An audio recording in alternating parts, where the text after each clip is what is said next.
Kaum muslimin, sidang jamaah salat Jumat rahimakumullah.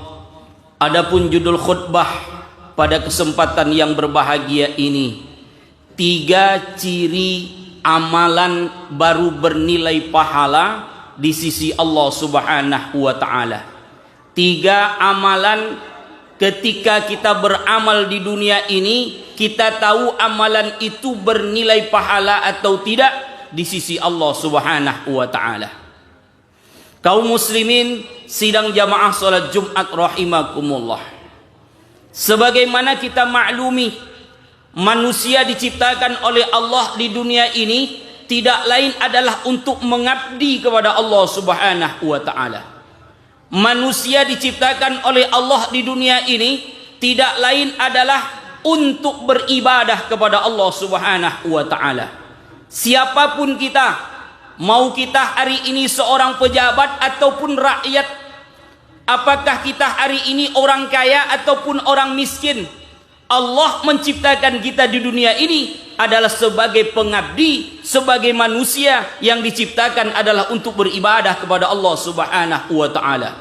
Allah Subhanahu wa taala berfirman, "Wa ma khalaqtul jinna wal insa illa liya'budun." Dan tidaklah aku ciptakan jin dan manusia itu, kata Allah, melainkan adalah untuk beribadah kepada Allah Subhanahu wa taala. Kapan kita mulai dihitung? Ketika kita beramal kepada Allah. Maka ketika kita menjadi seorang mukallaf, ketika kita hari ini menjadi orang yang sudah balik, maka kita sudah dihitung amal ibadah oleh Allah Subhanahu wa taala.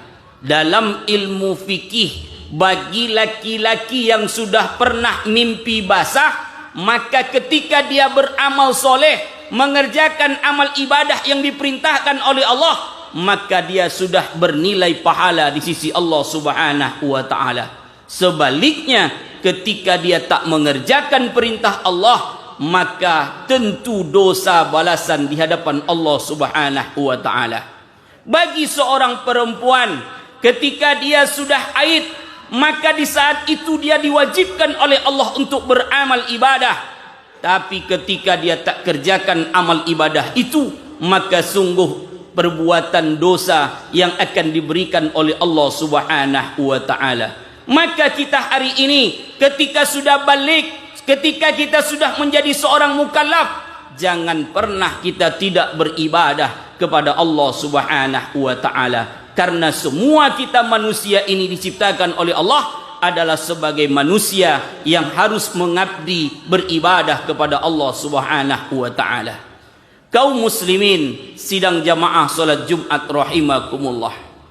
Tapi terbetik di dalam hati kita, bertanya kita di dalam hati kita, bagaimana kita tahu amalan kita itu diterima oleh Allah atau tidak? Karena kalau sebagai manusia, tentu kita ingin setiap kali beramal, setiap kali berbuat, tentu kita ingin bagaimana amalan itu kita ketahui diterima oleh Allah atau tidak. Contoh, ketika di dunia ini, seseorang ketika dia diuji dengan ujian, maka dia tahu setelah dia menerima rapor, apakah ujian itu dia dapatkan atau tidak. Apakah ketika dia melaksanakan aktivitas di sekolah nilainya baik atau tidak, dia akan dapat gambarannya ketika nanti dia menerima rapor. Ada angka merah, ada angka hitam, ada nilai yang baik, ada nilai yang buruk. Dia ketahui setelah dia menerima rapor ketika dia mengikuti ujian. Tapi bagi orang yang beriman kepada Allah Subhanahu wa taala, bagaimana dia mengetahui bahwa ketika dia beramal soleh, bahwa amal solehnya itu diterima, berpahala di sisi Allah Subhanahu wa ta'ala? Maka seorang ulama besar yang ada di kota Baghdad, yang bernama Imam Hasan Al-Bisri, menjelaskan, kalau kamu ingin tahu kamu beramal soleh berpahala atau tidak di sisi Allah, amalan kamu diterima atau tidak di sisi Allah, ada 3 cirinya, kata Imam Hasan Al-Bisri.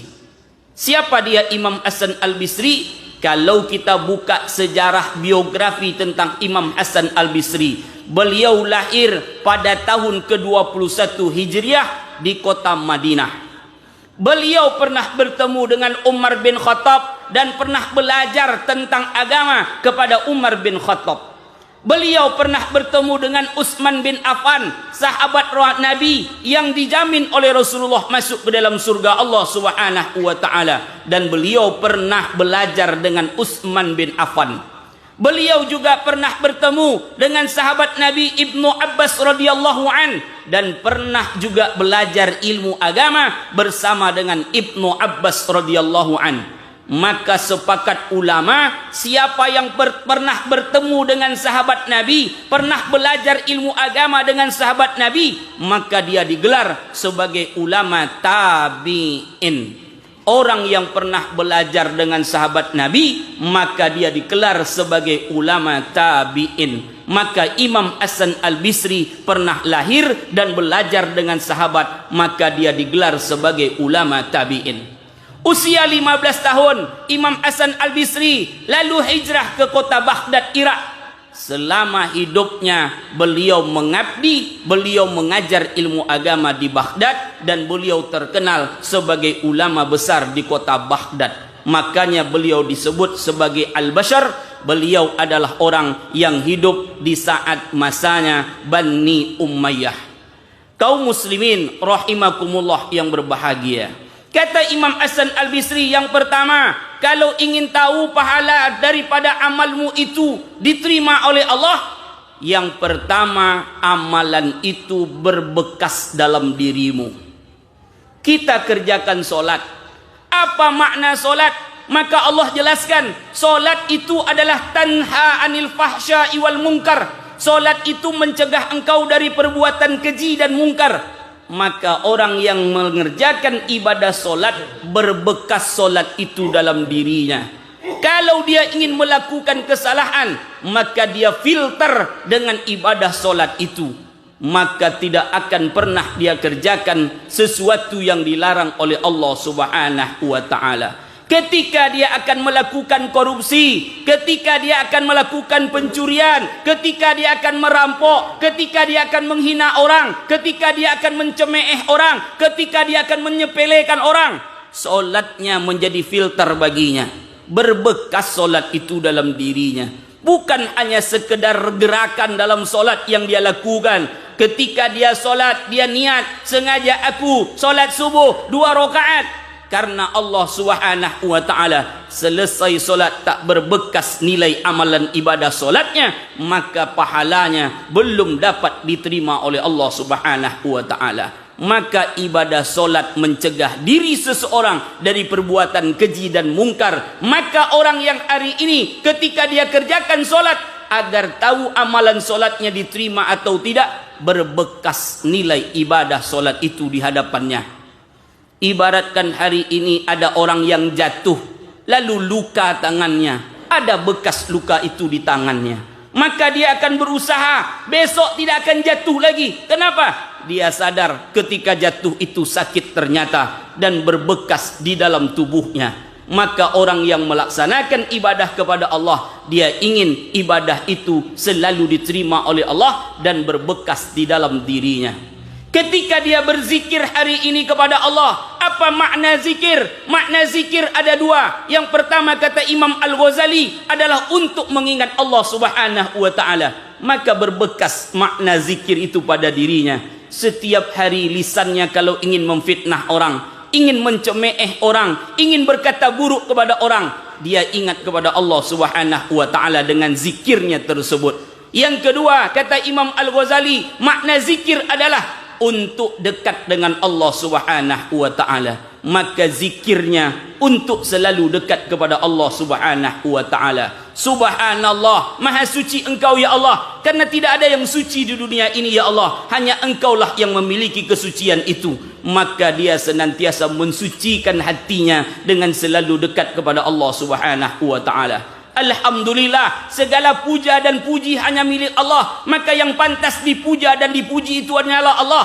Jangan pernah kita ketika dipuja oleh orang lalu membesarkan diri kita. Kalau bukan karena saya, tidak akan terjadi hal yang seperti itu. Kalau karena tidak saya, maka itu adalah orang-orang yang akan hilang amal ibadahnya di hadapan Allah Subhanahu wa taala. Maka besarkan Allah sehingga kita tak pernah membesarkan diri kita di hadapan Allah Subhanahu wa taala. Allahu Akbar, hanya Allah yang maha besar. Zikir itulah yang akan senantiasa berbekas di dalam diri kita, dan itulah yang menunjukkan nilai amal kita diterima oleh Allah Subhanahu wa taala. Kaum muslimin sidang jamaah solat Jumat rahimakumullah.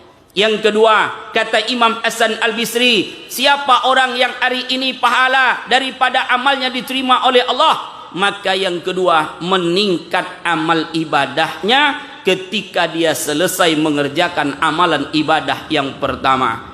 Apa kata Imam Hasan Al-Bisri? Inna min jaza al-hasanat al-hasana ba'daha. Sesungguhnya di antara orang-orang yang hari ini beramal soleh, balasan amal ibadah solehnya itu dia laksanakan amalan soleh yang lainnya.